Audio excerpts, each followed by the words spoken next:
ક્ષણો માટે તમે સુખી આનંદિત થાવ એવું તમે માગો છો, ગાડી બંગલા રૂપિયા નોકરી ધંધો બધું હા માગવું જોઈએ, યોગ્ય જરૂરિયાત છે તો માગો, માતાજી જોડ હટ ચાલો માડી આ તારે પૂરું કરવું જ પડશે, માં આજે મારા ઘર નહીં માં તારે લઈ આલવું જ પડશે, મારી ખુખાર મેળવી હું તને રોજ પ્રાર્થના કરું તારા મારા ઘર લઈ આલવું જ પડશે, તમારી કોક દાડો એ પ્રાર્થના સાંભળીને તમને નવું ઘર લઈ આલીશું,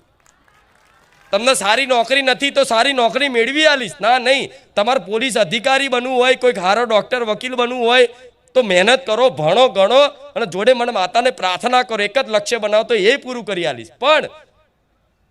તમે જે લક્ષ્ય બનાવો છો એ લક્ષ્ય વાળાએ તે જેને જે વસ્તુ તમે પામવા માગો છો એ વસ્તુ જેણે પામેલી છે ને એ દુઃખી છે, તો મને ચિંતા એ થાય છે કે હું બધું તમને આપી દઈશ, તમારી તમામ મનોકામના પૂરી કરી દઈશ, પણ એ મનોકામના પૂરી કરવામાં દુઃખ છે, આ સત્ય વાત છે. મારી અમારી તમામ મનોકામના પૂર્ણ કરજો, હું કહી દઉં તથાસ્તુ જાઓ તો એમ જ દુઃખ છે. બધી માણસની ઈચ્છાઓ પૂરી થતી જાય તો માણસ એમ જ દુઃખી થઈને જાતે જ આત્મહત્યા કરી લે. આ બધું જોયું છે તમે અને આ સત્ય છે.